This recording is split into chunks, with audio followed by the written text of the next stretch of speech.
ਸਿੱਧੂ ਮੂਸੇਵਾਲੇ ਨੇ ਇੱਕ ਗਾਣਾ ਗਾਇਆ ਸੀ ਸੰਜੂ। ਉਹ ਸੰਜੂ ਗਾਣੇ ਵਿੱਚ ਕੁਝ ਬੋਲ ਸੀ ਕਿ ਸਾਡੇ ਕੋਲੋਂ ਪਾਲਦੇ ਆ ਮੀਲ ਸੋਹਣੀ ਹੈ, ਅਵਾ ਤਵਾ ਬੋਲਦੇ ਵਕੀਲ ਸੋਹਣੀ ਹੈ। ਹੁਣ ਕੇਸ ਚੱਲਦਾ ਪਿਆ ਜੀ, ਉਹਦੇ ਵਿੱਚ ਸਿੱਧੂ ਮੂਸੇਵਾਲਾ ਤੇ ਉਹਦੇ ਪਿਤਾ ਜੀ ਮਦਰ ਸਰਪੰਚ ਬਤੌਰ ਉਹ ਐਕਸ ਪਾਰਟੀ ਡਿਕਲੇਅਰ ਹੋ ਚੁੱਕੇ ਨੇ। ਨਹੀਂ ਤੇ ਤੁਸੀਂ ਨੱਚਦੇ ਹੋ ਸਾਡੇ ਲਈ, ਜਿੰਨੇ ਵੀ ਗਾਇਕ ਨੇ ਸਾਰਿਆਂ ਨੂੰ ਮੈਂ ਸੁਣਿਆ ਦਿੰਦਾ, ਬਟ ਪਿਓ ਨੂੰ ਬੱਚੇ ਪੈਦਾ ਕਰਨੇ ਨਾ ਸਿਖਾਓ। Inside while it lies outside in case of animal. ਬੰਦੇ ਨੂੰ ਵੀ ਜੇ ਤੂੰ ਕਹਿੰਦਾ ਪਿਆ ਉਹ ਰੋਹਲ ਦੇ ਖੋਖੇ ਆ, ਤੇ ਮੈਂ ਕਿਹਾ ਆ ਤੈਨੂੰ ਖੋਖਿਆਂ ਦਾ ਅਸਰ ਦਿਖਾਈਏ ਕਿ ਵਕੀਲ ਦੀ ਗੋਲੀ ਮੋੜ ਕੱਟ ਕੇ ਵੱਜਦੀ ਹੈ, ਜੁਡੀਸ਼ੀਅਲ ਸਿਸਟਮ ਦੀ ਗੋਲੀ ਮੋੜ ਕੱਟ ਕੇ ਵੱਜਦੀ ਹੈ, ਔਰ ਬੰਦਾ ਨੁੱਕਰਾਂ ਲੱਭਦਾ ਫਿਰਦਾ, ਹਾਏ ਬਚਾ ਲੈ ਮੈਨੂੰ। ਚਿਹਰੇ ਕਿਉਂ ਉਤਰੇ ਪਏ ਨੇ, ਐਨਕਾਊਂਟਰ ਤੋਂ ਕਿਉਂ ਡਰੀ ਜਾਂਦਾ ਪਿਆ? ਉਹ ਲੋਕਾਂ ਨੂੰ ਮਾਰਨ ਲੱਗਿਆ ਤਾਂ ਉਹਨੇ ਡਰਿਆ ਨਹੀਂ। ਤੂੰ ਪਬਲਿਕ 'ਚ ਕਰਦਾ, ਫਿਰ ਉਹਦਾ ਵਰਸ਼ਨ ਲੈ ਉਸ ਬੰਦੇ ਦਾ ਤੇ ਉਹ ਵੀ ਛਾਪ ਦੇਣਾ ਫਿਰ ਨਾਲ। ਮਰਦਾਨਗੀ ਤੇ ਸਾਹਮਣੇ ਆਮਣੇ ਗੱਲ ਕਰਨ 'ਚ ਹੈ। ਮਰਦਾਨਗੀ ਤੁਹਾਡੀ ਪਿੱਠ ਪਿੱਛੇ ਤੁਹਾਡੇ ਬਾਰੇ ਚੰਗਾ ਜਾਂ ਮਾੜਾ ਬੋਲਣ 'ਚ ਨਹੀਂ ਹੈ। ਮੇਰੇ ਕੋਲ ਪਲੇਟਫਾਰਮ ਹੈ, ਮੇਰੇ 2 ਕਰੋੜ ਮੰਨ ਲਓ ਸਬਸਕ੍ਰਾਈਬਰ ਹੈ, ਤੇ ਮੈਂ ਬੋਲ ਕੇ ਉਹਦੇ ਤੇ ਆਪਣੀ ਭੜਾਸ ਕੱਢਦਾ।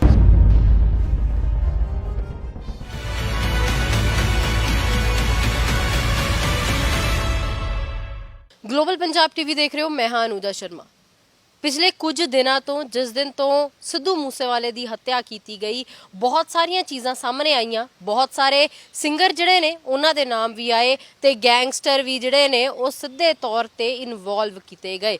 ਲੇਕਿਨ ਅਸ਼ਲੀਲ ਗਾਣੇ, ਡਰੱਗਸ ਨੂੰ ਰਿਲੇਟ ਕਰਕੇ ਗਾਣੇ, ਨਿਊਡਿਜ਼ਮ ਦਿਖਾਉਣ ਦੇ ਕਾਰਨ ਔਰ ਹੋਰ ਬਹੁਤ ਸਾਰੀ ਜਿਹੜੀਆਂ ਚੀਜ਼ਾਂ ਨੇ ਗਾਣਿਆਂ ਦੇ ਵਿੱਚ ਦਿਖਾਉਣ ਦੇ ਕਾਰਨ ਜਿਹੜਾ ਆ ਉਹ ਕੇਸ ਚੱਲਦੇ ਰਹੇ। ਸਿੱਧੂ ਮੂਸੇਵਾਲੇ ਉੱਤੇ ਵੀ ਹੋਰ ਬਥੇਰੇ ਕਲਾਕਾਰ ਨੇ, ਗੀਤਕਾਰ ਨੇ ਜਿਨ੍ਹਾਂ ਦੇ ਉੱਤੇ ਜਿਹੜੇ ਨੇ ਕੇਸ ਚੱਲਦੇ ਰਹੇ ਨੇ। ਲੇਕਿਨ ਸਿੱਧੂ ਮੂਸੇਵਾਲੇ ਦੇ ਉੱਤੇ ਹਜੇ ਤੱਕ ਇੱਕ ਕੇਸ ਚੱਲ ਰਿਹਾ ਆ। ਉਹ ਇੱਕ ਕੇਸ ਜਿਹੜਾ ਹੈ ਉਹਦੇ ਬਾਰੇ ਜਾਣਕਾਰੀ ਵੀ ਲਵਾਂਗੇ। ਸਾਡੇ ਨਾਲ ਮੌਜੂਦ ਨੇ ਪੰਜਾਬ ਹਰਿਆਣਾ ਹਾਈ ਕੋਰਟ ਦੇ ਵਕੀਲ ਸੁਨੀਲ ਮੱਲਨ ਜੀ ਮੌਜੂਦ ਨੇ, ਉਹਨਾਂ ਨਾਲ ਗੱਲਬਾਤ ਕਰਦੇ ਹਾਂ। ਮੱਲਨ ਸਾਹਿਬ, ਕੀ ਹੈਗਾ ਕੇਸ ਜਿਹੜਾ ਸਿੱਧੂ ਮੂਸੇਵਾਲੇ ਦੇ ਖਿਲਾਫ ਤੁਸੀਂ ਦਰਜ ਕਰਾਇਆ ਹੈ? ਮੈਡਮ ਇਸ ਤਰ੍ਹਾਂ ਹੈ ਕਿ ਸਿੱਧੂ ਮੂਸੇਵਾਲੇ ਨੇ ਇੱਕ ਗਾਣਾ ਗਾਇਆ ਸੀ ਸੰਜੂ। ਉਹ ਸੰਜੂ ਗਾਣੇ ਵਿੱਚ ਕੁਝ ਬੋਲ ਸੀ ਕਿ ਸਾਡੇ ਕੋਲੋਂ ਪਾਲਦੇ ਆ ਮੀਲ ਸੋਹਣੀ ਹੈ, ਅਵਾ ਤਵਾ ਬੋਲਦੇ ਵਕੀਲ ਸੋਹਣੀ ਹੈ।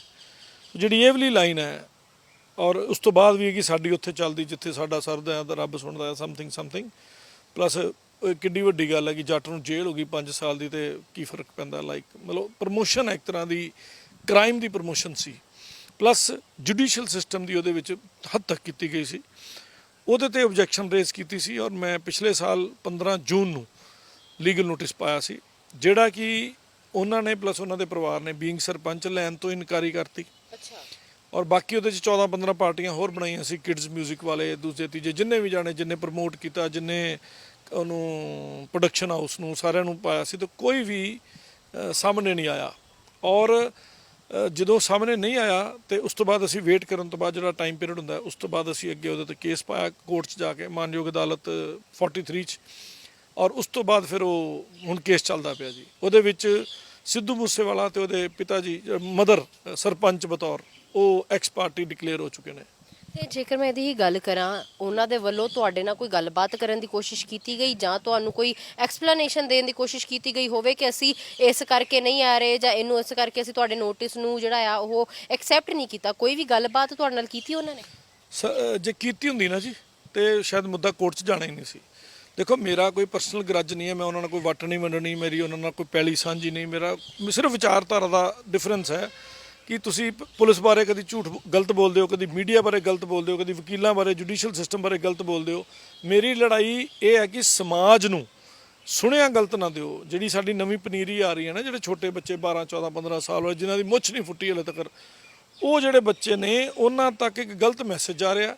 ਔਰ ਉਹ ਬੰਦੇ ਵੀ ਕ੍ਰਾਈਮ ਕਰਨ ਲੱਗਿਆ ਆਪਣੇ ਆਪ ਨੂੰ ਪਾਵਰਫੁਲ ਮਹਿਸੂਸ ਕਰਦੇ ਨੇ ਕਿ ਮੈਂ ਕ੍ਰਾਈਮ ਕੀਤਾ, ਮੈਂ ਰੈੱਡ ਲਾਈਟ ਜੰਪ ਕੀਤੀ, ਮੈਂ ਹੈਲਮਟ ਨਹੀਂ ਪਾਇਆ। ਜਿੰਨੇ ਜੋਗੇ ਉਹ ਕ੍ਰਾਈਮ ਕਰਨ ਜੋਗੇ ਆ। ਸੋ ਮੇਰੀ ਲੜਾਈ ਉਹਨੇ ਕੁ ਮੁੱਦੇ ਦੀ ਹੈ ਕਿ ਤੁਸੀਂ ਗਾਣਾ ਗਾਓ, ਤੁਸੀਂ ਸਾਡੇ ਲਈ ਨੱਚੋ, ਸਾਨੂੰ ਚੰਗਾ ਲੱਗਦਾ, ਅਸੀਂ ਉਹਦੇ ਲਈ ਪੈਸੇ ਦਿੰਦੇ ਹਾਂ, ਪਾਵਰ ਹੈ ਸਾਡੇ ਕੋਲ, ਅਸੀਂ ਪੈਸੇ ਦਿੰਦੇ ਹਾਂ, ਤੇ ਤੁਸੀਂ ਨੱਚਦੇ ਹੋ ਸਾਡੇ ਲਈ। ਜਿੰਨੇ ਵੀ ਗਾਇਕ ਨੇ ਸਾਰਿਆਂ ਨੂੰ ਮੈਂ ਸੁਣਿਆ ਦਿੰਦਾ, ਬਟ ਪਿਓ ਨੂੰ ਬੱਚੇ ਪੈਦਾ ਕਰਨੇ ਨਾ ਸਿਖਾਓ। ਔਰ ਜਿਹੜੀ ਨਵੀਂ ਪਨੀਰੀ ਆ ਰਹੀ ਹੈ ਉਹਦੇ ਲਈ ਰੋਂਗ ਮੈਸੇਜ ਨਾ ਦਿਓ। ਆਪਾਂ ਮੈਡਮ ਕੱਪੜੇ ਚੰਗੇ ਪਾ ਕੇ ਆਉਂਦੇ ਨਾ ਘਰੋਂ, ਸੋਬਰ ਕੱਪੜੇ ਪਾ ਕੇ ਆਉਂਦੇ ਕਿ ਤਨ ਢਕਿਆ ਰਵੇ। ਕਹਿੰਦੇ beauty of a man lies inside while it lies outside in case of animal. ਜਦੋਂ ਅਸੀਂ ਕੋਈ ਡੰਗਰ ਖਰੀਦਣ ਜਾਂਦੇ ਹਾਂ ਨਾ ਪਿੰਡਾਂ 'ਚ, ਤੇ ਖੁਰ ਵੇਖਦੇ ਹਾਂ, ਪੂਛ ਵੇਖਦੇ ਹਾਂ, ਦੰਦ ਵੇਖਦੇ ਹਾਂ, ਅੱਖਾਂ ਵੇਖਦੇ ਹਾਂ, ਚਮੜੀ ਵੇਖਦੇ ਹਾਂ, ਉਹਦੀ ਬਾਹਰੋਂ ਅਸੈਸ ਕਰਦੇ ਹਾਂ ਕਿ ਇਹਦੀ ਉਮਰ ਕਿੰਨੀ ਕੁ ਹੋਊਗੀ, ਕਿ ਇਹਦੀ ਤਾਕਤ ਕੀ ਹੋਊਗੀ, ਕਿਉਂਕਿ ਉਹਦਾ ਕੋਈ ਬਾਇਓਡਾਟਾ ਤੇ ਹੁੰਦਾ ਨਹੀਂ। ਪਰ ਬੰਦੇ ਨੂੰ ਮਿਲਦੇ ਆ ਤੇ ਪੁੱਛਦੇ ਹਾਂ ਤੁਸੀਂ ਕੀ ਕੰਮ ਕਰਦੇ ਹੋ, ਫਿਰ ਪੁੱਛਦੇ ਤੁਸੀਂ ਪੜ੍ਹੇ ਲਿਖੇ ਕਿੰਨਾ ਹੋ। ਸੋ ਉੱਥੋਂ ਪਲੱਸ ਉਸ ਤੋਂ ਬਾਅਦ ਉਹਦੇ ਆਚਾਰ ਵਿਚਾਰ, ਉਹਦੇ ਨਾਲ ਆਪਾਂ ਉਹਦੀ ਹੈਸੀਅਤ ਨੂੰ ਜਾਣਦੇ ਹਾਂ, ਉਸ ਸ਼ਖਸੀਅਤ ਨੂੰ ਕੁਝ ਬਣਾਉਂਦੇ ਹਾਂ। ਨੈਗੇਟਿਵ ਬੋਲ ਕੇ, ਗੰਦਾ ਬੋਲ ਕੇ, ਘਟੀਆ ਬੋਲ ਕੇ ਮੇਰੇ ਪੰਜਾਬ ਨੂੰ ਬਰਬਾਦ। ਇੱਕ ਉੜਤਾ ਪੰਜਾਬ ਫਿਲਮ ਆਈ ਸੀ, ਉਹਦੇ 'ਚ ਪੰਜਾਬ ਦੀ ਬੜੀ ਬੇਇੱਜ਼ਤੀ ਹੋਈ।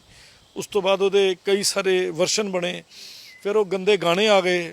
ਗੰਜ ਦੇ ਕਲਚਰ ਨੂੰ ਪ੍ਰਮੋਟ ਕਰਦੇ ਹੋ ਤੁਸੀਂ। ਕਿੰਨੇ ਕੁ ਬੰਦੇ ਵੇਖੇ ਇੱਥੇ ਦਨਾਲੀਆਂ ਪਾ ਕੇ ਤੁਰੇ ਫਿਰਦੇ, ਜਾਂ ਕਿੰਨੀਆਂ ਕੁੜੀਆਂ ਵੇਖੀਆਂ ਤੁਸੀਂ ਇੱਥੇ ਮਿਨੀ ਸਕਰਟ ਪਾ ਕੇ ਆਈਆਂ, ਜਾਂ ਕਿੰਨੀਆਂ ਕੁੜੀਆਂ ਵੇਖੀਆਂ ਜਿਨ੍ਹਾਂ ਨੇ ਡੀਪ ਗਲੇ ਦੀਆਂ ਕਮੀਜ਼ਾਂ ਪਾ ਕੇ ਤੁਰੀਆਂ ਫਿਰਦੀਆਂ। ਪੰਜਾਬ ਹੈ ਮੇਰਾ। ਸੋ ਅਸੀਂ ਉਹਨੂੰ ਇੰਨਾ ਗੰਦਾ ਪੋਰਟਰੇ ਕਰ ਰਹੇ ਹਾਂ, ਲੋਕ ਉੱਥੇ ਅਸਿਊਮ ਕਰਦੇ ਸ਼ਾਇਦ ਪੰਜਾਬੀ ਇਹੋ ਹੀ ਹੈਗੇ ਇਹੋ ਜਿਹੇ। ਸਾਡੀ ਤੇ ਵਾਰੀਅਰ ਕੌਮ ਹੈ ਜਿਹੜੀ ਭੁੱਖੇ ਨੂੰ ਰੋਟੀ ਖਵਾਉਂਦੀ ਹੈ। ਵਰਡ 'ਚ ਕਿਤੇ ਨਹੀਂ ਚੱਲਦੀ। ਜਿੱਥੇ ਪੰਜਾਬੀ ਪਹੁੰਚਿਆ ਉਹਨੇ ਉੱਥੇ ਮਹਾਰਾਜ ਦੇ ਨਾਂ ਦਾ ਲੰਗਰ ਲਾਇਆ, ਬਾਬੇ ਨਾਨਕ ਦਾ 13 ਕੀਤਾ ਉੱਥੇ। ਸੋ ਆਪਾਂ ਉਸ ਕਲਚਰ ਨੂੰ ਮਾੜਾ ਕਰੀ ਜਾਂਦੇ ਪਏ ਆ। ਕੱਲ ਨੂੰ ਕਿਹਨੂੰ ਜਵਾਬ ਦੇਣਾ? ਅੱਗੇ ਤੇ ਸਾਡੀ ਸੰਸਕ੍ਰਿਤੀ 10 ਗੁਰੂਆਂ ਦੇ ਨਾਂ ਨਹੀਂ ਆਉਂਦੇ ਅੱਜ ਕੱਲ੍ਹ ਦੇ ਬੱਚਿਆਂ ਨੂੰ। ਮੂਲ ਮੰਤਰ ਉਹਨੂੰ ਕਹੀਏ ਬੱਚੇ ਸੁਣਾ ਦੇ, ਉਹਨੂੰ ਉਹ ਨਹੀਂ ਆਉਂਦਾ ਪਿਆ, ਤੇ ਤੁਸੀਂ ਉਹਨੂੰ ਕਹਿੰਦੇ ਹੋ ਜੱਟ ਦੀ ਪਰਚਾ ਉੱਥੇ ਜਿੱਥੇ ਮਤਲਬ ਸਜ਼ਾ 5 ਸਾਲ ਦੀ। ਸੰਜੇ ਦੱਤ ਨੂੰ ਜੇ 5 ਸਾਲ ਦੀ ਸਜ਼ਾ ਹੋਈ ਤੇ ਬੜੀ ਕਿਤੇ ਮਤਲਬ ਉਹ ਵਧੀਆ ਗੱਲ ਹੋ ਗਈ ਹੈ। ਕੋਈ ਉਹਨੂੰ 골ਡ ਮੈਡਲ ਮਿਲ ਗਿਆ, ਉਹਨੂੰ ਰਾਸ਼ਟਰਪਤੀ ਅਵਾਰਡ ਮਿਲ ਗਿਆ ਕਿ 5 ਸਾਲ ਦੀ ਸਜ਼ਾ ਹੋਣੀ। ਪੁਰਾਣੇ ਜ਼ਮਾਨੇ 'ਚ ਅਸੀਂ ਛੋਟੇ ਸੀ, ਸਾਡੇ ਰਿਸ਼ਤੇਦਾਰ ਪੁਲਿਸ 'ਚ ਵੀ ਹੁੰਦੇ ਸੀ, ਤੇ ਮੈਂ ਕਿ ਇੱਕ ਵਾਰੀ ਨਿੱਕੇ ਹੁੰਦੇ ਨਹੀਂ 5-6 ਸਾਲ ਦੇ ਨੇ ਕਿਹਾ ਤਾਂ ਮੈਂ ਕਿਹਾ ਅੰਕਲ ਸਾਡੇ ਘਰ ਪੁਲਿਸ ਦੀ ਵਰਦੀ ਪਾ ਕੇ ਨਾ ਆਇਆ ਕਰੋ, ਲੋਕੀ ਹਾਲ ਪੁੱਛਣ ਆ ਜਾਂਦੇ ਵੀ ਤੁਸੀਂ ਕੀ ਹੋਇਆ ਤੁਹਾਡੇ ਨਾਲ। ਸੋ ਅਸੀਂ ਉਸ ਪਰਿਵਾਰਾਂ 'ਚੋਂ ਨਿਕਲੇ, ਮਤਲਬ ਜਿਹੜੀ ਮਤਲਬ ਪਿੰਡ ਦਾ ਮੁੰਡਾ ਤੇ ਸਾਰੇ ਪਿੰਡ ਦਾ ਮੁੰਡਾ ਹੈ, ਪਿੰਡ ਦੀ ਧੀ ਹੈ ਤੇ ਸਾਰੇ ਪਿੰਡ ਦੀ ਧੀ ਹੈ। ਅਸੀਂ ਉਹਨਾਂ ਪਰਿਵਾਰਾਂ 'ਚੋਂ ਬਾਹਰ ਨਿਕਲੇ ਹਾਂ, ਨਾ ਕਿ ਅਸੀਂ ਇਹੋ ਜਿਹੇ ਲਚਰ ਪਰਿਵਾਰਾਂ 'ਚੋਂ ਆ। ਪੰਜਾਬ ਇੰਨਾ ਮਾੜਾ ਨਹੀਂ ਹੈ ਜਿੰਨਾ ਉਹਨੂੰ ਇਹ ਗਾਇਕ, ਜਿੰਨੇ ਟੁੱਟੇ ਭੱਜੇ ਗਾਇਕ ਨੇ, ਇਹਨੂੰ ਪੋਰਟਰੇ ਕਰਦੇ ਨੇ। ਐਡਵੋਕੇਟ ਸਾਹਿਬ, ਜੇਕਰ ਅਸੀਂ ਗੱਲ ਕਰੀਏ, ਬੜਾ ਮਤਲਬ ਦੁਖਦ ਘਟਨਾ ਹੋਈ, ਦੇਹਾਂਤ ਹੋਇਆ ਸਿੱਧੂ ਮੂਸੇਵਾਲੇ ਦਾ। ਉਸ ਤੋਂ ਬਾਅਦ ਤੁਸੀਂ ਇਹ ਨਹੀਂ ਸੋਚਿਆ ਕਿ ਉਹ ਕੇਸ ਵਾਪਸ ਲੈ ਲਿਆ ਜਾਵੇ, ਕਿਉਂਕਿ ਹੁਣ ਤਾਂ ਦੁਬਾਰਾ ਇਦਾਂ ਦੇ ਗਾਣੇ ਨਿਕਲ ਕੇ ਨਹੀਂ ਆਉਗੇ ਜਿਹੜੇ ਸਿੱਧੂ ਮੂਸੇਵਾਲੇ ਨੇ ਗਾਏ ਨੇ? ਦੇਖੋ, ਉਹ ਜਿਹੜੀ ਕਾਇਰਤਾ ਵਾਲੀ ਘਟਨਾ ਹੋਈ ਹੈ ਉਹਦੇ ਤੇ ਬਹੁਤ ਨਿੰਦਿਆ ਕੀਤੀ ਹੈ। ਮੈਂ ਉਸ ਪਰਿਵਾਰ ਕੋਲ ਵੀ ਹੋ ਕੇ ਆਇਆ, ਮਿਲ ਕੇ ਆਇਆ। ਦੇਖੋ, ਕਾਨੂੰਨੀ ਲੜਾਈਆਂ, ਵਿਚਾਰ ਦੀ ਲੜਾਈ ਵੱਖਰੀ ਚੀਜ਼ ਹੈ। ਆਪਾਂ ਕ੍ਰਿਮੀਨਲ ਲੋਕ ਨਹੀਂ। ਦੁੱਖ ਹੈ ਮੈਨੂੰ ਉਸ ਗੱਲ ਦਾ ਵੀ ਇਹ ਬਹੁਤ ਮਾੜਾ ਕੰਮ ਹੈ ਜੋ ਕੁਝ ਹੋਇਆ।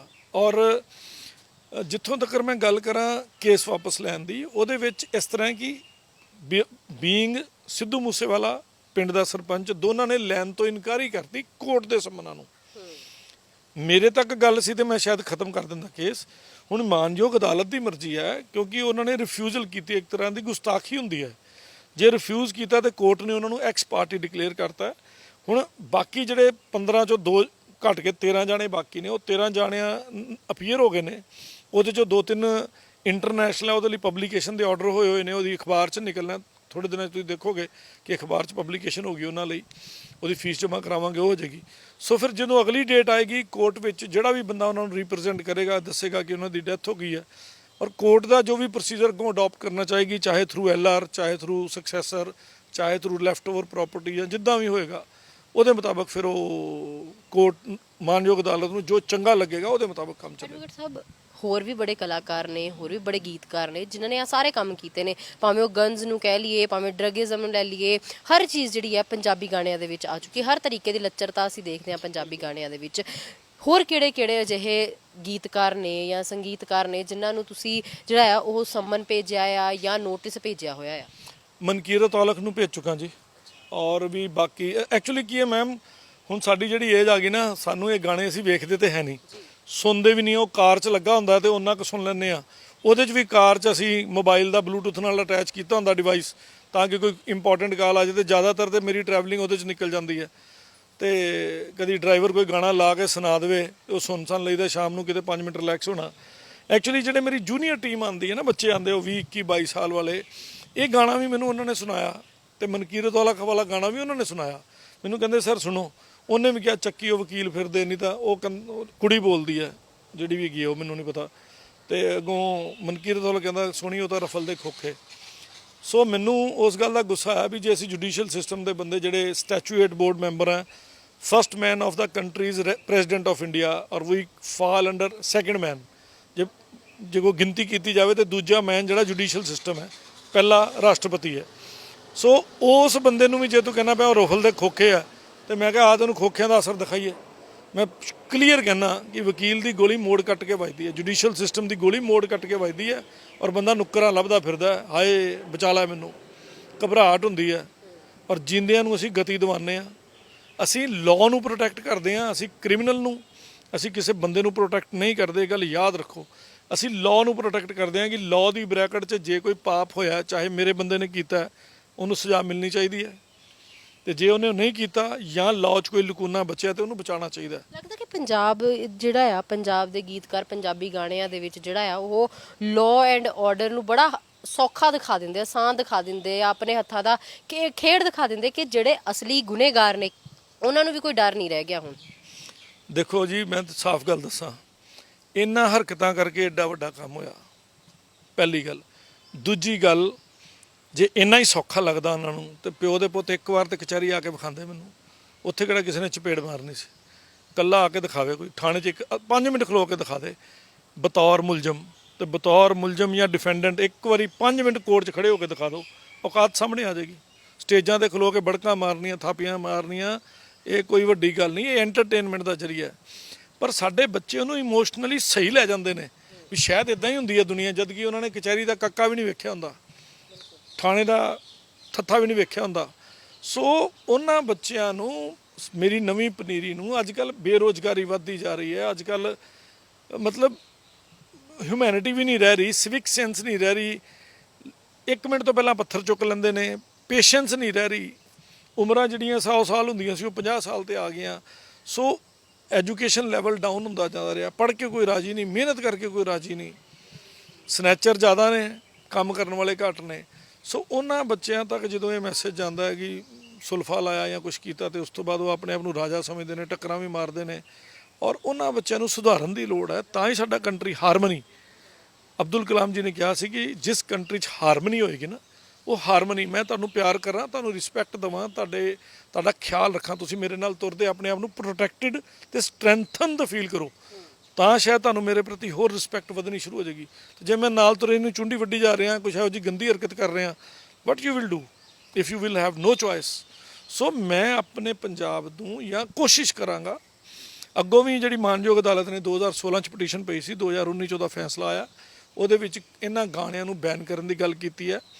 ਮੈਂ ਪਿੱਛੇ ਇੱਕ ਐਡਮਿਨਿਸਟ੍ਰੇਸ਼ਨ ਨੂੰ ਨੋਟਿਸ ਕੱਢ ਚੁੱਕਾ, ਕਾਪੀ ਨਾਲ ਭੇਜ ਚੁੱਕਾ, ਔਰ ਆਉਣ ਵਾਲੇ ਟਾਈਮ ਤੇ ਮੈਂ ਐਡਮਿਨਿਸਟ੍ਰੇਸ਼ਨ ਦੇ ਖਿਲਾਫ। ਉਹੀ ਪੁੱਛਣ ਲੱਗੀ ਸੀ, ਇੱਕ ਵਰਜਨ ਦੀ ਤੁਸੀਂ ਗੱਲ ਕਰ ਰਹੇ ਸੀਗੇ ਕਿ ਹਾਈ ਕੋਰਟ ਦੇ ਵੱਲੋਂ ਇੱਕ ਵਰਜਨ ਜਿਹੜਾ ਆ ਉਹ ਜਾਰੀ ਕੀਤਾ ਗਿਆ ਸੀਗਾ, ਉਹਦੇ ਉੱਤੇ ਹਜੇ ਤੱਕ ਜਿਹੜਾ ਹੈ ਉਹਨੂੰ ਲੀਗਲੀ ਜਿਹੜਾ ਉਹ ਇੰਪਲੀਮੈਂਟ ਨਹੀਂ ਕੀਤਾ ਗਿਆ। ਉਹ ਕਿਹੜਾ ਵਰਜਨ ਹੈ, ਕੀ ਹੈ ਉਹਦੇ ਉੱਤੇ ਕੰਮ? ਉਹਦੇ ਵਿੱਚ ਗਲੋਰੀਫਿਕੇਸ਼ਨ ਇਸ ਤਰ੍ਹਾਂ ਦੀ, ਜਿਹਦੇ 'ਚ ਗਨਸ, ਗਟਸ, ਡਰੱਗਸ ਜਾਂ ਕਿਸੇ ਵੀ ਨਿਊਡਿਜ਼ਮ ਨੂੰ ਪ੍ਰਮੋਟ ਕੀਤਾ, ਉਹਦੇ ਤੇ ਬੈਨ ਲਾਉਣ ਦੀ ਗੱਲ ਕੀਤੀ ਵੀ ਇਹ ਗਾਣੇ ਇਹੋ ਜਿਹੇ ਜਾਂ ਇਹੋ ਜਿਹੀ ਵੀਡੀਓਗ੍ਰਾਫੀ ਜਾਂ ਇਹੋ ਜਿਹੇ ਗਾਣੇ ਜਿਹੜੇ ਭੜਕਾਊ ਹੋ ਸਕਦੇ ਨੇ, ਉਹਨਾਂ ਨੂੰ ਬੈਨ ਕੀਤਾ ਜਾਵੇ।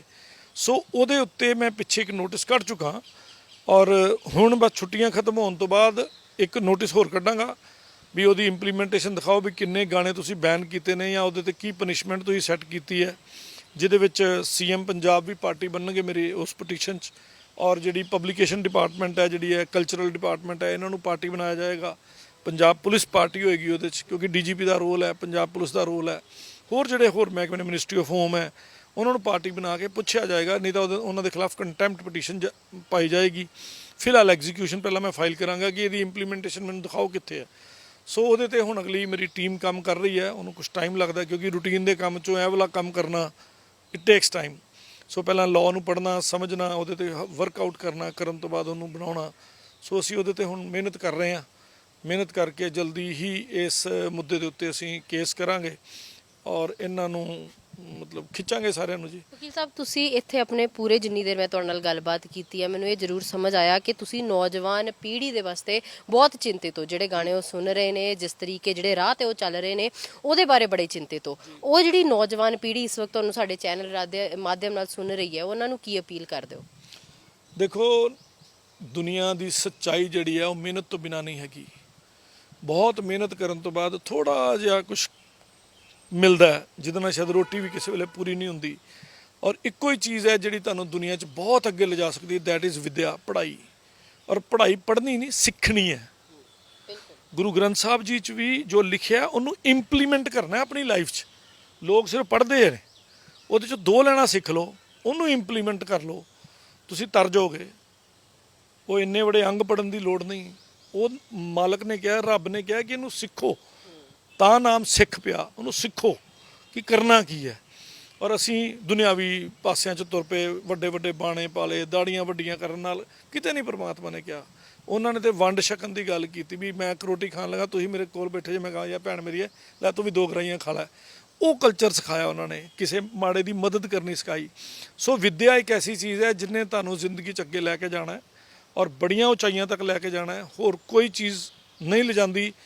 ਔਰ ਜੇ ਮੈਂ ਸਿੱਧੂ ਮੂਸੇਵਾਲੇ ਦੀ ਵੀ ਗੱਲ ਕਰਾਂ ਤੇ ਉਹਦੀ ਵੀ ਕਲਮ 'ਚ ਤਾਕਤ ਸੀ ਨਾ। ਚਾਹੇ ਉਹ ਗਲਤ ਗਾਣੇ ਲਿਖ ਰਿਹਾ ਸੀ ਮੇਰੇ ਮੁਤਾਬਕ ਜਾਂ ਕੁਝ ਹੋਰ ਬੁੱਧੀਜੀਵੀਆਂ ਮੁਤਾਬਕ, ਕਈਆਂ ਨੂੰ ਚੰਗੇ ਵੀ ਲੱਗ ਰਹੇ ਸੀ। ਪਰ ਹੁਣ ਮੈਂ ਜੇ ਕਹਾਂ ਦੂਜੇ ਪਾਸੇ ਉਤਰਾਂ, ਕਦੀ ਤੁਸੀਂ ਉਹਦੇ ਕਮੈਂਟ ਵੇਖੋ, ਜਿੰਨੇ ਵੀ ਹੈ, ਮਨਕੀਰਤ ਹੈ, ਸਿੱਧੂ ਹੈ ਜਾਂ ਕੋਈ ਹੋਰ ਸੀ, ਗੰਦੀਆਂ ਗਾਲਾਂ ਲਿਖਦੇ ਨੇ। ਕੀ ਮਾਪਿਓ ਨੇ ਉਹਨਾਂ ਨੂੰ ਸੰਸਕਾਰ ਦਿੱਤੇ ਨੇ, ਕੀ ਸੁਸਾਇਟੀ ਨੇ ਉਹਨਾਂ ਨੂੰ ਸੰਸਕਾਰ ਦਿੱਤੇ ਨੇ, ਤੇ ਕੀ ਉਹਨਾਂ ਦੀ ਆਪਣੀ ਔਕਾਤ ਹੈ। ਜਿਹੜੇ ਬੰਦੇ ਕਮੈਂਟਾਂ 'ਚ ਮਾਂ ਦੇ ਬਾਰੇ ਗੰਦੇ ਸ਼ਬਦ ਲਿਖਣੇ, ਭੈਣ ਦੇ ਬਾਰੇ ਗੰਦੇ ਸ਼ਬਦ ਲਿਖਣੇ, ਲਾਹਣਤ ਹੈ, ਦੁਰ ਫਿਟੇ ਮੂੰਹ ਇਹੋ ਜਾਂਦਾ। ਤੇ ਉਹੋ ਜਿਹੇ ਬੰਦਿਆਂ ਨੂੰ ਹੋਰ ਖਰਾਬ ਕਰਨ ਦੇ ਕੰਮ, ਜੇ ਮਾਂ ਪਿਓ ਨੇ ਜਾਂ ਸਮਾਜ ਨੇ ਚੰਗੇ ਸੰਸਕਾਰ ਦਿੱਤੇ ਹੁੰਦੇ, ਉਹ ਗੰਦ ਥੋੜੀ ਲਿਖਣ, ਤੇ ਜਾਂ ਉਹ ਚੰਗੇ ਬੰਦੇ ਹੋਣ ਤਾਂ ਵੀ ਗੰਦ ਨਾ ਲਿਖਣ। ਸੋ ਜਿਹੜੇ ਲੈਵਲ ਲਿਖਦੇ ਨੇ ਉੱਥੋਂ ਉਹਨਾਂ ਦੀ ਔਕਾਤ ਪਤਾ ਲੱਗਦੀ ਹੈ। ਸੋ ਉਹਨਾਂ ਦੀ ਗੱਲ ਦਾ ਗੁੱਸਾ ਵੀ ਨਹੀਂ ਕਰਦੇ। ਉਹਨਾਂ ਨੂੰ ਸੁਧਾਰਨ ਦੀ ਲੋੜ ਆ ਅੱਜ ਦੀ ਤਰੀਕ 'ਚ। ਜਿਹੜਾ ਪਿਓ ਇਹੋ ਜਿਹੇ ਕੰਮ ਕਰ ਰਿਹਾ, ਉਹਦਾ ਕੱਲ ਨੂੰ ਮੁੰਡਾ ਕਿਹੋ ਜਿਹੇ ਕੰਮ ਕਰੇਗਾ ਜਾਂ ਉਹਦੀ ਕੁੜੀ ਕਿਹੋ ਜਿਹੇ ਕੰਮ ਕਰੇਗੀ। ਫਿਰ ਉਹ ਜੇ ਗਲਤ ਕੰਮ ਕਰੇਗੀ ਫਿਰ ਉਹਨੂੰ ਚਪੇੜ ਮਾਰਨ ਦਾ ਹੱਕਦਾਰ ਹੋਏਗਾ ਉਹ। ਜਦੋਂ ਮੈਂ ਹੀ ਗਾਲਾਂ ਕੱਢਦਾ ਪਿਆ ਇੱਥੇ ਖਲੋ ਕੇ, ਧੀ ਭੈਣ ਦੀ ਮਾਂ ਦੀ ਕਰਨ ਦਿਆਂ, ਤੇ ਫਿਰ ਤੁਹਾਡੇ ਅੱਗੇ ਕੀ ਇੰਪ੍ਰੈਸ਼ਨ ਹੈ, ਤੇ ਕੱਲ ਨੂੰ ਤੁਸੀਂ ਮੇਰੇ ਪ੍ਰਤੀ ਕੀ ਇੰਪ੍ਰੈਸ਼ਨ ਲੈ ਕੇ ਜਾਓਗੇ।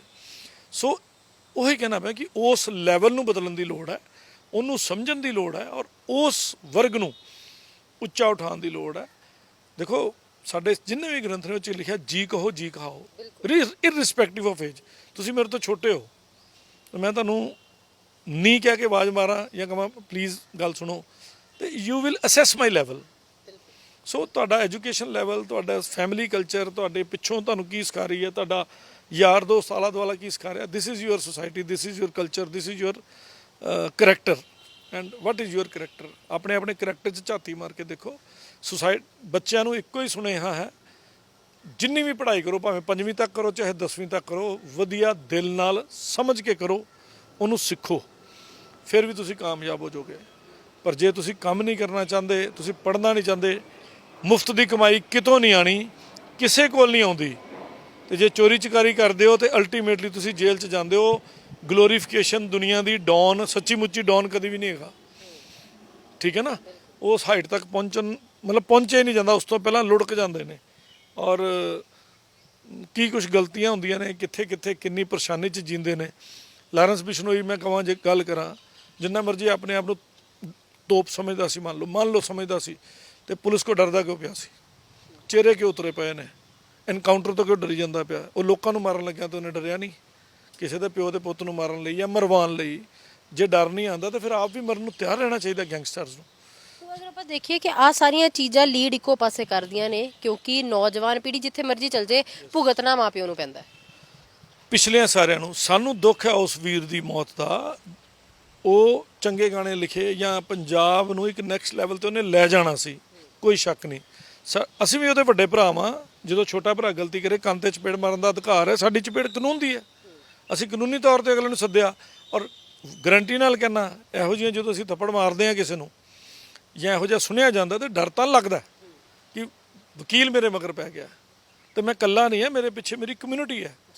ਠੀਕ ਹੈ, ਮੈਂ ਇੱਕ ਵਿੱਚੋਂ ਸਮਝੋ ਕਿ ਇੱਕ ਸ਼ਹੀਦ ਹੋਣ ਵਾਸਤੇ ਅੱਗੇ ਸਾਹਮਣੇ ਆ ਗਿਆ, ਇੱਕ ਵਾਰੀਅਰ, ਪਰ ਮੇਰੀ ਕਮਿਊਨਿਟੀ ਮੇਰੇ ਨਾਲ ਹੈ। ਔਰ ਆਪਾਂ ਇਹ ਵੀ ਨਹੀਂ ਕੀਤਾ, ਜੇ ਅਸੀਂ ਵੀ ਗੁੰਡੇ ਹੋਈਏ, ਬਦਮਾਸ਼ ਹੋਈਏ ਜਾਂ ਉਹੋ ਜਿਹੇ ਬੰਦੇ ਹੋਈਏ, ਤੇ ਅਸੀਂ ਕਹੀ ਵੀ ਇਹਦਾ ਕੋਈ ਕੇਸ ਨਹੀਂ ਲਏਗਾ। ਮੈਂ ਉਹਨੂੰ ਚੈਲੰਜ ਕਰਦਾ ਸੀ। ਸਿੱਧੇ ਤੌਰ ਤੇ ਇੱਕ ਸਵਾਲ ਮੈਂ ਤੁਹਾਡੇ ਤੋਂ ਪੁੱਛੂੰਗੀ ਕਿ ਜਿਸ ਵਕਤ ਤੁਸੀਂ ਆ ਸਾਰੇ ਕੇਸ ਕੀਤੇ, ਕਿਉਂਕਿ ਤੁਸੀਂ ਵੱਡੇ ਵੱਡੇ ਗੀਤਕਾਰਾਂ ਦੇ ਪਿੱਛੇ ਜਾ ਰਹੇ ਹੋ, ਕੋਈ ਤੁਹਾਨੂੰ ਵੀ ਧਮਕੀਆਂ ਆਈਆਂ? ਆਉਂਦੀਆਂ ਰਹਿੰਦੀਆਂ। ਮੇਰੇ ਮਾਲਕ ਨੇ ਮੇਰਾ ਦਿਨ ਫਿਕਸ ਕੀਤਾ, ਤੁਹਾਡਾ ਵੀ ਕੀਤਾ, ਇਹਨਾਂ ਦਾ ਵੀ ਕੀਤਾ, ਭਾਜੀ ਦਾ ਵੀ। ਰੋਜ਼ ਨਹੀਂ ਮਰਦਾ ਮੈਂ, ਔਰ ਉਹਦਾ ਕਾਰਨ ਹੈ ਇੱਕ, ਮੇਰਾ ਘਰ ਬਚਪਨ 'ਚ ਦਰਬਾਰ ਸਾਹਿਬ ਦੇ ਕੋਲ ਸੀ, ਤੇ ਕਹਿੰਦੇ ਨਾ ਛੋਟਾ ਨਿਆਣਾ ਬਾਪੂ ਦੀ ਗੋਦੀ 'ਚ ਬਹਿ ਕੇ ਉਹਦੀ ਦਾੜੀ ਪੁੱਟਦਾ, ਤੇ ਮੈਂ ਉਸ ਮੂਰਖਤਾ 'ਚ ਮੈਂ ਉੱਥੇ ਉਹ ਕੁਛ ਕੀਤਾ ਹੋਇਆ। ਅਸੀਂ ਰੋਜ਼ ਲੰਡੀ ਗੈਂਗ, ਜਿਹਨੂੰ ਆਪਾਂ ਲੰਡੀ ਗੈਂਗ ਕਹਿੰਦੇ, ਚੱਡੀ ਗੈਂਗ ਕਹਿੰਦੇ ਆ, ਨਿੱਕਰਾਂ ਪਾਣੀਆਂ, ਟੀ-ਸ਼ਰਟਾਂ ਪਾਣੀਆਂ ਤੇ ਉੱਥੇ ਸੇਵਾ ਕਰਨ ਚੱਲ ਜਾਣੀ, ਲੰਗਰ ਖਾ ਲੈਣਾ, ਲੰਗਰ ਦੀ ਸੇਵਾ ਕਰ ਲੈਣੀ। ਸਾਨੂੰ ਨਹੀਂ ਸੀ ਪਤਾ ਵੀ ਅਸੀਂ ਕੀ ਕਰਦੇ ਪਏ ਆ। ਤੇ ਉਹ ਜਿਹੜੇ 5-7 ਸਾਲ ਅਸੀਂ ਉਸ ਗੋਤ 'ਚ ਗੁਜ਼ਾਰੇ, ਅੱਜ ਵੇਖਦੇ ਆ, ਅੱਜ ਅਰਦਾਸਾਂ ਕਰੀਦੀਆਂ ਕਿ ਮਹਾਰਾਜ ਮੌਕਾ ਦੇ, ਮੈਂ ਆਈਏ ਤੇਰੇ ਕੋਲ। ਦੁਨੀਆ ਅਰਦਾਸਾਂ ਕਰਦੀ ਹੈ ਕਿ ਅਸੀਂ ਜਾਣਾ ਉੱਥੇ। ਉਹ ਇਸ ਵੇਲੇ ਦੁਨੀਆ ਦਾ ਲੇਟੈਸਟ ਤੇ ਵੱਡਾ ਘਰ, ਤੇ ਉਹਨੇ ਉਹ ਤਾਕਤ ਦਿੱਤੀ ਹੈ, ਤੇ ਰੋਜ਼ ਨਹੀਂ ਮੈਂ ਮਰਦਾ, ਇਹ ਮੇਰੀ ਆਦਤ ਹੈ। ਪਰਿਵਾਰ ਵਾਲੇ ਨਹੀਂ ਕਹਿੰਦੇ ਕਿ ਕਿਉਂ ਤੁਸੀਂ ਇਹਨਾਂ ਸਾਰੀ ਚੀਜ਼ਾਂ 'ਚ ਉਲਝੀ ਜਾਂਦੇ ਪਿਓ?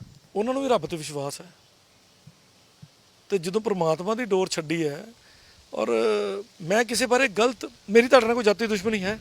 ਮੈਂ ਤੁਹਾਡੇ ਪੈਸੇ ਚੁਰਾਏ ਆ, ਤੁਹਾਡੇ ਕੱਪੜੇ ਪਾੜੇ ਆ? ਫਿਰ ਮੇਰੀ ਲੜਾਈ ਤੁਹਾਡੇ ਨਾਲ ਵਿਚਾਰਾਂ ਦੀ ਹੈ, ਤੇ ਵਿਚਾਰਾਂ ਦੀ ਲੜਾਈ ਕਾਗਜ਼ਾਂ ਦੇ ਉੱਤੇ ਕਲਮਾਂ ਨਾਲ ਮਿਟਦੀ ਹੈ, ਤੇ ਜਾਂ ਦਿਲ ਦਾ ਗੁਬਾਰ ਕੱਢ ਕੇ ਮਿਟਦੀ ਹੈ। ਆਪਾਂ ਆਈਓ, ਬੈਠੀਓ, ਵਿਚਾਰ ਕਰ ਲਓ, ਅੱਜ ਤੋਂ ਬਾਅਦ ਉਹ ਕੰਮ ਨਾ ਕਰੋ। ਮੂਸੇ ਵਾਲਾ ਵੀ ਉਹੀ ਕਹਿੰਦਾ ਕਿ ਮੈਂ ਆਪਣੇ ਵਿਚਾਰਾਂ ਦੀ ਜਿਹੜੀ ਲੜਾਈ ਸੀ ਮੇਰੀ ਲੋਕਾਂ ਦੇ ਨਾਲ, ਉਹ ਮੈਂ ਗਾਣਿਆਂ ਦੇ ਰਾਹੀਂ ਕੱਢ ਦਿੰਦਾ ਸੀ। ਅਗਰ ਕਿਸੇ ਕਲਾਕਾਰ ਦੇ ਨਾਲ ਹੋਵੇ ਤੇ ਉਹਨੂੰ ਕਲਾਕਾਰਕ ਤਰੀਕੇ ਨਾਲ ਉਹ ਕਰ ਦਿੰਦਾ ਸੀ, ਕਿਸੇ ਪੁਲਿਸ ਵਾਲੇ ਨਾਲ ਹੋਵੇ, ਕਿਸੇ ਪੱਤਰਕਾਰ ਨਾਲ ਹੋਵੇ, ਕਿਸੇ ਵਕੀਲ ਨਾਲ ਹੋਵੇ, ਉਹ ਸਾਰੀ ਗਾਣਿਆਂ ਰਾਹੀਂ ਕੱਢ ਦਿੰਦਾ ਸੀ ਮੈਂ। ਗਾਣੇ ਆਪਣੇ ਘਰੇ ਰੱਖਣਾ, ਫਿਰ ਤੂੰ ਪਬਲਿਕ 'ਚ ਕਿਉਂ ਕਰਦਾ? ਫਿਰ ਉਹਦਾ ਵਰਸ਼ਨ ਲੈ ਉਸ ਬੰਦੇ ਦਾ, ਤੇ ਉਹ ਵੀ ਛਾਪ ਦੇਣਾ ਫਿਰ ਨਾਲ। ਵਨ ਵੇ ਟ੍ਰੈਫਿਕ ਕਦੀ ਵੀ ਨਹੀਂ ਚੱਲਣੀ ਚਾਹੀਦੀ। ਮੈਂ ਵੀ ਕੋਰਟ 'ਚ ਕੇਸ ਕੀਤਾ ਨਾ, ਤੇ ਤੈਨੂੰ ਨਾਲ ਸੰਮਣ ਕੀਤੇ ਵੀ ਆ ਆਪਾਂ ਆਮਣੇ ਸਾਹਮਣੇ ਗੱਲ ਕਰੀਏ। ਮਰਦਾਨਗੀ ਤੇ ਸਾਹਮਣੇ ਆਮਣੇ ਗੱਲ ਕਰਨ 'ਚ ਹੈ। ਮਰਦਾਨਗੀ ਤੁਹਾਡੀ ਪਿੱਠ ਪਿੱਛੇ ਤੁਹਾਡੇ ਬਾਰੇ ਚੰਗਾ ਜਾਂ ਮਾੜਾ ਬੋਲਣ 'ਚ ਨਹੀਂ ਹੈ। ਮੇਰੇ ਕੋਲ ਪਲੇਟਫਾਰਮ ਹੈ, ਮੇਰੇ 2 ਕਰੋੜ ਮੰਨ ਲਓ ਸਬਸਕ੍ਰਾਈਬਰ ਹੈ, ਤੇ ਮੈਂ ਬੋਲ ਕੇ ਉਹਦੇ ਤੇ ਆਪਣੀ ਭੜਾਸ ਕੱਢਦਾ। ਤੁਹਾਡਾ ਵਰਸ਼ਨ ਕਿੱਥੇ ਗਿਆ? ਔਰ ਉਹਦਾ ਮੈਸੇਜ ਨਾਲੇ, who are you to decide ਕਿ ਮੈਂ ਸਹੀ ਕਰ ਰਿਹਾ ਕਿ ਗਲਤ ਕਰ ਰਿਹਾ? ਮੈਂ ਜੋ ਕਰ ਰਿਹਾ, ਮੈਂ ਕੌਣ ਹੁੰਦਾ ਡਿਸਾਈਡ ਕਰਨ ਵਾਲਾ ਕਿ ਮੇਰਾ ਸਟੈਪ ਸਹੀ ਹੈ ਕਿ ਗਲਤ ਹੈ? It is the third person who ਜੱਜ you, it is the law who assess you, and it is the law who punish you for your wrong doings. ਪੁੱਠੇ ਪਾਸੇ ਸੜਕ ਦੇ ਸੱਜੇ ਹੱਥ ਗੱਡੀ ਚਲਾ ਕੇ ਦਿਖਾਓ, ਹੁਣੇ ਨਾਕੇ ਤੇ ਫੜੇ ਜਾਓਗੇ, ਫਿਰ ਗੋਡੀਆਂ ਹੱਥ ਲਾਓਗੇ ਜੀ, ਮੈਂ ਜੀ ਛੱਡ ਦਿਓ ਜੀ, ਮਾਫ ਕਰ ਦਿਓ ਜੀ। ਓਵਰ ਸਪੀਡ ਗੱਡੀ ਚਲਾ ਕੇ ਦਿਖਾਓ ਚੰਡੀਗੜ੍ਹ 'ਚ, ਅੱਜ ਕੱਲ੍ਹ ਤੇ ਕੈਮਰਾ ਕਿੰਨਾ ਫੋਟੋ ਖਿੱਚ ਕੇ ਘਰ ਭੇਜ ਦਿੰਦੇ ਨੇ, ਕੌਣ ਦੇਗਾ? ਸੋ ਪਰਮਾਤਮਾ ਦੇ ਦੱਸੇ ਰਸਤੇ ਤੇ ਚੱਲੋ, ਬ੍ਰੈਕਟ 'ਚ ਰਹੋ, ਤੇ ਆਪਣੀ ਪੀੜ੍ਹੀ ਨੂੰ ਵਿਰਾਸਤ 'ਚ ਘੱਟੋ ਘੱਟ ਚੰਗੇ ਸੰਸਕਾਰ ਦੇ ਕੇ ਜਾਓ। ਪੈਸਾ ਤਾਂ ਨਹੀਂ ਦੇ ਸਕਦੇ, ਚੰਗੇ ਸੰਸਕਾਰ ਦੇ ਦੋਗੇ, ਪੀੜ੍ਹੀ ਅੱਗੇ ਵਧੀਆ ਹੁੰਦੀ ਜਾਏਗੀ। ਸਿੱਧੂ ਮੂਸੇਵਾਲੇ ਦੇ ਕੇਸ ਦੇ ਵਿੱਚ ਅਗਲੀ ਪ੍ਰੋਸੀਡਿੰਗ ਕਦੋਂ ਹੈਗੀ ਹੈ? ਆਈ ਥਿੰਕ ਜੁਲਾਈ ਨਹੀਂ, ਅਗਸਤ 'ਚ ਹੈ ਸ਼ਾਇਦ। ਮੇਰੇ ਮੁੰਸ਼ੀ ਨੂੰ ਪਤਾ ਹੁੰਦੀ ਡੇਟ, ਮੈਨੂੰ ਨਹੀਂ ਪਤਾ ਹੁੰਦੀ। ਮੈਨੂੰ ਤੇ 1-2 ਦਿਨ ਪਹਿਲਾਂ ਲਿਫਾਫਾ ਮੇਰੇ ਸਾਹਮਣੇ ਆਉਂਦਾ। ਉਸ ਦਿਨ ਫੈਸਲਾ ਹੋ ਜਾਏਗਾ ਕਿ ਉਹਦੇ ਵੱਲੋਂ ਕਿਸ ਤਰੀਕੇ ਦਾ ਫਿਰ ਉਹ ਤੋਂ ਅੱਗੇ ਕੰਮ ਕੀ ਕੀਤਾ ਜਾਏਗਾ। ਨਹੀਂ, ਫੈਸਲਾ ਹਲੇ ਨਹੀਂ ਇੰਨੀ ਜਲਦੀ ਆਏਗਾ, ਹਲੇ ਤੇ ਸਰਵਿਸ ਦਾ ਪ੍ਰੋਸੈਸ ਚੱਲਦਾ ਪਿਆ, ਹਲੇ ਦੂਜੀਆਂ ਪਾਰਟੀਆਂ ਆ ਰਹੀਆਂ, ਰਿਪਲਾਈ ਦਿੱਤੀਆਂ ਜਾਣਗੀਆਂ। It will take long time, ਸਾਲ 2 ਸਾਲ 3 ਸਾਲ ਲੱਗਣਗੇ। ਬਾਕੀ ਹਾਂ, ਉਹਨਾਂ ਵੱਲੋਂ ਕੋਈ ਰਿਪਰੈਜ਼ੈਂਟ ਕਰਨ ਆ ਜਾਂਦਾ ਕਿ ਅਸੀਂ ਐਕਸ ਪਾਰਟੀ ਹੋ ਗਏ ਸੀ, ਹੀ ਡਾਈਡ, ਤੇ ਉਸ ਤੋਂ ਬਾਅਦ ਫਿਰ ਮੈਂ ਉਹਦੀ ਰਿਪਲਾਈ ਦਾਂਗਾ ਜੋ ਵੀ ਦਾ ਲੀਗਲ ਪ੍ਰੋਸੀਜਰ ਹੈ। It is not Lala ji ਕੀ ਦੁਕਾਨ ਕਿ ਅੱਜ ਮੈਂ ਗਿਆ ਤੇ ਹਾਂਜੀ ਲਾਲਾ ਜੀ ਕਿਲੋ ਖੰਡ ਦੇ ਦਿਓ, ਕੱਲ੍ਹ ਅੱਛਾ ਵਾਪਸ ਲੈ ਲਓ। ਇਦਾਂ ਨਹੀਂ ਚੱਲਦਾ। ਲਾਅ ਦਾ ਇੱਕ ਪ੍ਰੋਪਰ ਪ੍ਰੋਸੀਜਰ ਹੈ, ਉਹਦਾ ਤਰੀਕਾ ਹੈ, ਉਹਦੀ ਇੱਕ ਮਤਲਬ ਡਿਫਾਈਨਡ ਸਿਸਟਮ ਹੈ। ਉਸ ਡਿਫਾਈਨਡ ਸਿਸਟਮ ਮੁਤਾਬਕ ਚੱਲਾਂਗੇ। ਮੈਂ ਫਿਰ ਕਹਿੰਦਾ, ਮੇਰੀ ਕਿਸੇ ਨਾਲ ਕੋਈ ਪਰਸਨਲ ਦੁਸ਼ਮਣੀ ਨਹੀਂ ਹੈ। ਮੇਰੀ ਇੱਕੋ ਚੀਜ਼ ਹੈ ਕਿ ਮੇਰੇ ਪੰਜਾਬ ਨੂੰ, ਮੇਰੇ ਪੰਜਾਬੀਆਂ ਨੂੰ ਗੰਦਾ ਹੋਣ ਤੋਂ ਬਚਾ ਲਓ, ਔਰ ਉਹਨਾਂ ਦੇ ਪ੍ਰਤੀ ਨੈਗੇਟਿਵ ਜਿਹੜੇ ਲੋਕ ਸੋਚਦੇ ਨੇ ਉਹਨਾਂ ਨੂੰ ਆਪਾਂ ਬਚਾਈਏ, ਔਰ ਪੰਜਾਬ ਨੂੰ ਜਾਂ ਪੰਜਾਬੀਆਂ ਨੂੰ ਜਾਂ ਆਉਣ ਵਾਲੀ ਪੀੜ੍ਹੀ ਨੂੰ ਕੁਝ ਚੰਗਾ ਠੰਡਾ ਸਾਹ ਦੇ ਕੇ ਜਾਈਏ ਕਿ ਉਹਨਾਂ ਦੀ ਰਿਸਪੈਕਟ ਵਧੇ, ਉਹਨਾਂ ਨੂੰ ਕੰਮ ਕਰਨਾ ਸਿਖਾਈਏ ਵੀ ਤੁਸੀਂ ਇਹ ਕੰਮ ਕਰੋ, ਮਿਹਨਤ ਕਰੋ, 10 ਦੀ ਰੋਟੀ ਖਾਣੀ, ਕਿਰਤ ਕਰਨੀ, ਦਸਵੰਧ ਕੱਢਣਾ, ਇਹ ਸਾਡੇ ਮਹਾਰਾਜ ਨੇ ਦੱਸਿਆ। ਮੈਂ ਚੈਲੰਜ ਕਰਦਾ, ਤੁਸੀਂ ਇੱਕ ਦਿਨ ਨਾ ਕੋਈ ਉਹ ਕਰਕੇ ਆਓ ਕਿਸੇ ਵੀ ਥਾਂ ਤੇ ਜਿੱਥੇ ਭੀੜ ਹੋਵੇ, ਸਿਰਫ 10 ਗੁਰੂਆਂ ਦੇ ਨਾਮ ਪੁੱਛ ਲਓ, ਕੋਈ ਦੱਸ ਜੇ। 30 ਸਾਲ ਤੋਂ ਥੱਲੜੀ ਉਮਰ ਦਾ ਬੰਦਾ, ਚੈਲੰਜ ਹੈ ਮੇਰਾ। ਫਿਰ ਕਿੱਥੇ ਜਾਂਦੇ ਪਏ ਆ? ਭਾਈ ਲਹਿਣਾ ਜੀ ਨੇ ਕੀ ਕੀਤਾ, ਇਹਨਾਂ ਪੁੱਛੋ ਕਿ ਭਾਈ ਲਹਿਣਾ ਜੀ ਨੇ ਸਾਡੇ ਗ੍ਰੰਥਾਂ 'ਚ ਉਹਦੇ ਬਾਰੇ ਕੀ ਜ਼ਿਕਰ ਹੈ? ਕਿਸੇ ਨੂੰ ਨਹੀਂ ਪਤਾ ਪਿਓ ਦੇ ਪੁੱਤ ਨੂੰ। ਤੇ ਕੀ ਆਪਾਂ ਮੈਸੇਜ ਦਿੰਦੇ ਪਏ ਆ ਸੁਸਾਇਟੀ ਦੇ ਪ੍ਰਤੀ, ਜਾਂ ਲੋਕਾਂ ਨੂੰ ਕੀ ਕਲਚਰ ਦਿਖਾਉਂਦੇ ਪਏ ਆ?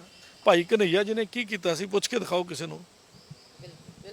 ਸੋ ਗਵਾਚ ਰਹੇ ਹਾਂ ਅਸੀਂ ਆਪਣੀ ਸੱਚਾਈ ਤੋਂ ਦੂਰ ਜਾਂਦੇ ਪਏ ਹਾਂ, ਔਰ ਉਹਦੇ ਵਿੱਚ ਇਹ ਲੋਕ ਕਸੂਰਵਾਰ ਨੇ। ਔਰ ਜਿੱਥੇ ਤੱਕ ਮੇਰੀ ਹੈਸੀਅਤ, ਜਿੱਥੇ ਤੱਕ ਮੇਰੀ ਤਾਕਤ, ਜਿੱਥੇ ਤੱਕ ਮੇਰੀ એનર્ਜੀ ਲੱਗੇਗੀ, ਮੈਂ ਰੋਕਣ ਦੀ ਕੋਸ਼ਿਸ਼ ਕਰਾਂਗਾ।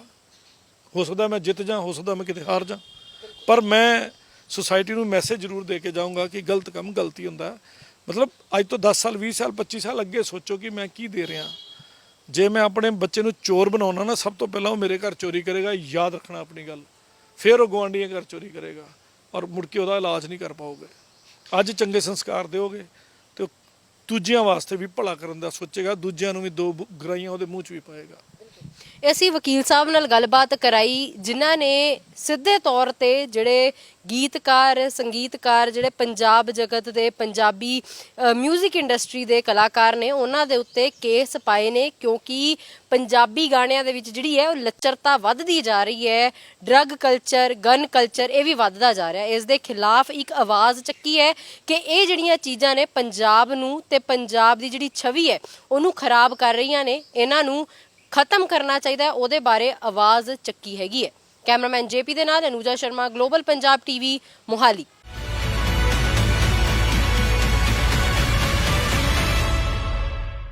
ਹੁਣ ਤੁਸੀਂ ਦੇਖ ਸਕਦੇ ਹੋ ਗਲੋਬਲ ਪੰਜਾਬ ਟੀਵੀ ਨੂੰ ਡਾਊਨਲੋਡ ਕਰੋ ਸਾਡੀ ਐਪ ਐਂਡਰੋਇਡ ਜਾਂ iOS ਤੇ ਫ੍ਰੀ ਵਿੱਚ, roku ਅਤੇ Amazon Fire TV ਤੇ ਜਾਂ Apple TV ਤੇ। ਨਾਲ ਹੀ ਦੇਖ ਸਕਦੇ ਹੋ ਲਾਈਵ ਸਟ੍ਰੀਮਿੰਗ www.globalpunjabtv.com ਤੇ।